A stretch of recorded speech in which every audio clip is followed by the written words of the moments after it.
Hi guys, welcome back. I am Vivek Singhal from tradingwithvivek.com। और आज हम बात करने वाले हैं मार्केट के बारे में, ओवरऑल मार्केट के बारे में कि मार्केट चाहती क्या है। ना तो यहाँ बुल नजर आता है ना यहाँ बेयर नजर आता है। तो जैसे मैंने थंबनेल में भी लगाया, शायद ये हिप्पो है। तो ये पानी के अंदर घुसकर बैठ गया, निकलने को तैयार नहीं है। लेकिन तो इस मार्केट में समझा क्या जाए। देखो, मार्केट में एक जो अजीब सी सिचुएशन बनी हुई है वो ये है कि सारे स्टॉक्स नीचे हैं, चाहे वो एफएमसीजी हो, चाहे वो फार्मा हो, और चाहे वो सरकारी बैंक हो, चाहे प्राइवेट सेक्टर बैंक हो। मींस जो मार्केट को चलाने वाले सेक्टर्स हैं वो सारे डाउन हैं, और फिर भी मार्केट टॉप पर है। तो ऐसे में समझा क्या जाए, हमारा यहाँ पर आगे का जो आउटलुक है वो कैसा है। इन चीजों को समझने के लिए हमें एक बार चार्ट पैटर्न देखना पड़ेगा। और आज जो स्टॉक मार्केट में जो इंडेक्स में जो चार्ट पैटर्न बना है, जो सिग्नल्स हैं, वो बिल्कुल अमेजिंग हैं, और वो मुझे तो बहुत ज्यादा पसंद हैं। तो एक बार देखते हैं कि वो सिग्नल्स कहते क्या है। लेकिन आगे बढ़ने से पहले अगर चैनल सब्सक्राइब नहीं किया तो सब्सक्राइब कर लें, क्योंकि ठीक 7 o'clock एक नई वीडियो आती है जिससे हम अपने ट्रेडिंग एंड इन्वेस्टमेंट स्किल्स को शार्प कर सकें, कुछ समझ सके, सीख सकें। सेकंड, यहां पर मेरी किसी भी तरह की आपको राय नहीं है, कोई एडवाइस नहीं है, कोई टिप नहीं है, मेरा कोई सजेशन नहीं है, कोई रिकमेंडेशन नहीं है। जो भी कुछ डिसीजन लेना है वो सब आपने लेना है, अपने हिसाब से लेना है, मेरे हिसाब से सीखना है, चीजों को समझना है, समझदार बनना है, क्योंकि बहुत सारा रिच बनना है। और जब हम रिच बनने की बात करें तो एक बार मार्केट को समझ लेते हैं, आगे चलते हैं। और मैं एक बार स्क्रीन पर लेकर आपको चलता हूं। स्क्रीन पर अगर हम यहां पर देखते हैं, बैंक निफ्टी का ये चार्ट है। बैंक निफ्टी बेसिकली इतने लंबे टाइम से कह क्या रही है, जिस प्राइस पर बैंक निफ्टी आज है सेम प्राइस पर 15 फेब को थी। यानी कि इतना लंबा टाइम इसको हो चुका है। 15 फेब से लेकर 8 दिसंबर, सिर्फ 2 मंथ्स बचे हैं, यानी कि एक साल पूरा होने में। It means almost last 10 month से bank Nifty is trading at the same level. बहुत ज्यादा कुछ भी एज सच ग्रोथ नहीं आई है। सेकंड, अगर हम एक लेवल और यहां पर देखें, जो इसका pre pandemic life time high था, दैट वाज 32,588। तो यहां से लेकर यहां तक का मींस इस लेवल से लेकर प्री पेंडेमिक जो हाई बना था वहां से लेकर आज तक का जो लेवल है, दैट इज 709 डेज, यानी कि 2 इयर्स। और 2 इयर्स में कितना ऊपर गया? ओनली 14%। तो ये कुछ भी ऐसी परसेंटेज नहीं है जिसको देखकर अच्छा फील हो। तो और यहां पर एक चार्ट पैटर्न भी यहां पर बना हुआ है ऑलरेडी, जिसको मैं पहले भी डिस्कस कर चुका था। This was the chart pattern. तो ये एक तरीके से यहां पर कप विद हैंडल पैटर्न है। रेसिस्टेंस था, रेसिस्टेंस के बाद सेम लेवल से नीचे से यहां से घुमा, ऊपर गया, लेकिन वापस से नीचे आ गया। अब यहां जो एक अमेजिंग चार्ट पैटर्न बनता है, एक सेटअप बन रहा है, वो ये है कि ऊपर से नीचे रिट्रेस हुआ। आप इसको ध्यान से समझना, यहां से नीचे रिट्रेस हुआ, नीचे रिट्रेस होने के बाद में यहां पर ये एक रिवर्सल आइलैंड बनता है। रिवर्सल आइलैंड का मतलब क्या होता है? रिवर्सल आइलैंड का मतलब है कि यहां गैप के साथ कैंडल्स नीचे आई, यहां पर बेस बना, एक तरह का ये आइलैंड बना, और यहां पर गैप के साथ ही ऊपर निकल गया। तो ये पर्टिकुलर अगर हम लाइन की बात करें, इस पर्टिकुलर लाइन की, तो इस लाइन को कोई भी ये टच नहीं करता। ये पूरा एक रिवर्सल है।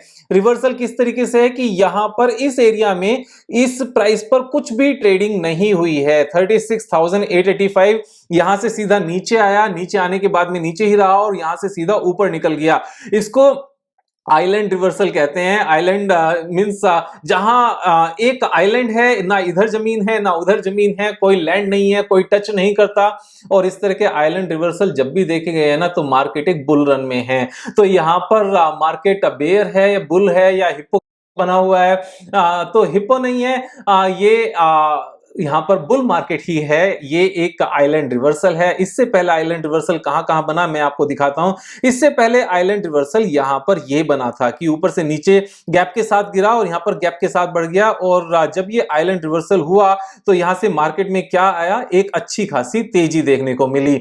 इससे पहले कहां पर ये आइलैंड रिवर्सल बना? ये एक आइलैंड रिवर्सल था। यहां पर गैप के साथ ही नीचे आया, गैप के साथ ही ऊपर गया, उसके बाद में एक अच्छी तेजी देखने को मिली। इससे पहले आइलैंड रिवर्सल कहां देखने को मिला, एक बार हम देख लेते हैं। जहां होगा वहीं बात करेंगे, जहां नहीं होगा उसको छोड़ देंगे।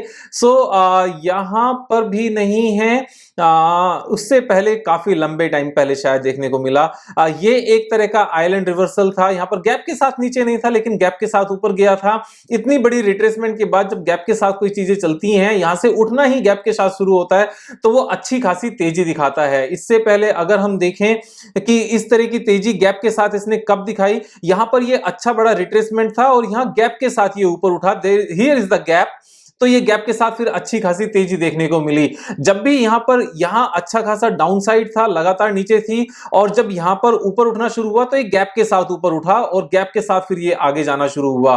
तो जब भी एक बड़ी गिरावट के बाद गैप देखने को मिले, तो जैसे ये था, यहां पर ये रिट्रेसमेंट हुई, यहां गैप के साथ चीजें ऊपर उठी और ऊपर उठ के एकदम से फिर तेजी आ गई। तो जब एक अच्छी बड़ी गिरावट के साथ नीचे से गैप नजर आए, तो वो गैप अच्छा खासा चलता है। जैसे यहां पर ये रिट्रेसमेंट हुई, यहां गैप आया, उसके बाद ऊपर चला, एक और यहां पर बाई चांस एक और डाउन साइड आ गई, लेकिन फिर से यहां गैप के साथ उठना शुरू हुआ और लास्ट वाले सारे हाई को तोड़ता हुआ लगातार ऊपर गया। तो यहां पर ऐसा एक रेयर कॉम्बिनेशन है जो कभी कभी बनता है, और ये जब भी बनता है उसके बाद में एक अच्छी खासी तेजी नजर आती है। तो यहां पर ये एक अच्छी तेजी साफ साफ नजर आती है। अब जब हम बैंक निफ्टी की बात कर रहे हैं, तो इसको सपोर्ट करने के लिए जो एचडीएफसी बैंक है, एचडीएफसी बैंक में भी यहां पर इसी तरीके से तेजी नजर आती है। एक बेस बना है, बेस के बनने के बाद में चीजें उठनी शुरू हुई हैं। साथ में अगर हम यहां पर कोटक महिंद्रा बैंक की बात करने लगे, तो कोटक महिंद्रा बैंक में अभी तेजी नजर नहीं आई, तो यहां पर तेजी बाद में नजर आ सकती है। आईसीआईसीआई बैंक की बात करने लगे, तो आईसीआईसीआई बैंक में यहां पर सेम इसी तरीके से ये आइलैंड रिवर्सल है। अगर आप देखोगे, ये पूरा अनटच्ड एरिया है, जो किसी भी तरीके से इस लेवल पर ट्रेडिंग नहीं हुई। नीचे आया, नीचे आने के बाद में यहां से गैप के साथ ऊपर चलना शुरू हुआ। अगर हम एसबीआई की बात करने लगे, तो एसबीआई में भी यहां पर गैप के साथ यहां से चीजें चलना शुरू हुई हैं। साथ में जब हम निफ्टी की बात करते हैं, तो बैंक निफ्टी की बात हो गई। निफ्टी की अगर हम बात करें, तो निफ्टी में यहां पर गैप के साथ चीजें चलना शुरू हुई हैं। अगर आप देखोगे, तो ये एक एरिया है जिस एरिया में कल जो इसका हाईएस्ट था और आज का जो लोएस्ट है, उसके बीच में ये गैप है। जब गिरावट के बाद में, रिट्रेसमेंट के बाद में गैप के साथ चीजें चलना शुरू होती हैं, तो वो पुराने हाई तक तो पहुंचता है, उससे भी काफी ऊपर जाता है। तो ये एक बहुत ही रेयर कॉम्बिनेशन बनता है। कभी कभी ऐसा होता है कि इतनी बड़ी गिरावट के बाद में फिर गैप के साथ चीजें चलना शुरू करें, अच्छी बड़ी गिरावट के साथ में। जैसे यहां पर एक गिरावट आई और रिट्रेसमेंट है, बेसिकली रिट्रेसमेंट के बाद चलना शुरू हुआ, तो एक बार को यहां पर तेजी आई और तेजी फिर लगातार तेजी ही रही। इससे पहले यहां पर रिट्रेसमेंट थी, गैप के साथ चलना शुरू हुआ, यहां रिट्रेसमेंट थी, गैप के साथ चलना शुरू हुआ। तो जब भी गिरावट के बाद में गैप के साथ कोई चीज चलना शुरू होती है, तो वो अच्छी खासी चलती है। इस बात को हम बार बार देख सकते हैं। यहां पर भी ये गैप के साथ है, इतनी बड़ी रिट्रेसमेंट के बाद में थोड़ा सा फर्दर यहां से रिट्रेसमेंट हुआ, लेकिन लास्ट वाले हाई तक बहुत स्पीड से पहुंचा। तो जब भी ऐसा देखने को मिलता है, फिर वो तेजी आती ही है। अभी भी इसी तरह का माहौल है।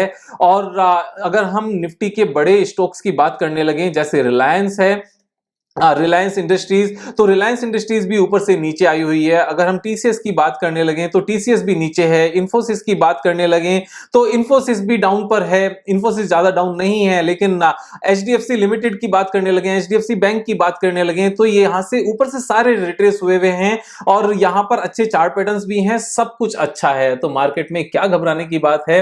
कुछ भी घबराने की बात नहीं है। यहां पर एक अच्छा रिवर्सल आज कंफर्म हुआ है। अब से पहले अगर हम बात करें बैंक निफ्टी में, तो अभी तक ये नीचे आकर कंसोलिडेशन था, एक बॉक्स फॉर्मेशन थी और अभी उस बॉक्स से चीजें निकलना शुरू हुई हैं। अगर हम बॉक्स की बात करें, तो अगर आप रेमिनिसेंसेस ऑफ स्टॉक ऑपरेटर पढ़ोगे, तो उसमें वो इसी तरह के बॉक्स की हमेशा बात करते हैं कि ऊपर से नीचे गिरावट होकर कोई चीज आए, नीचे एक बॉक्स बने और बॉक्स से जब ब्रेकआउट हो, तो वो एक कंफर्मेशन होती है कि जिन लोगों ने जितना माल बॉक्स बनाकर नीचे परचेज करना था, वो परचेज कर चुके हैं। और जनरली ये बॉक्स उस लेवल पर बनते हैं जहां पर सभी रिटेल इन्वेस्टर्स के स्टॉप लॉस लगे होते हैं, जिससे वो सस्ते दाम पर स्टॉप लॉस हिट करा के अपने माल को बेच सकें और अच्छे बड़े समझदार लोग, जो ट्रेडर्स हैं, जो बिग साइज ट्रेडर्स हैं, जो मार्केट को चलाते हैं, जिनको ऑपरेटर्स भी कहते हैं, वो यहां पर सारा माल खरीद सकें और बाद में एक गैप के साथ था ओपनिंग करके नेक्स्ट डे ऊपर निकाल सकें और बाकी सब देखते रह जाएं। तो यहां पर एफ&ओ में जितने भी काम करने वाले लोग हैं, उनको अच्छे से समझ में नहीं आ पाता, खासतौर से रिटेलर्स की क्या किया जाए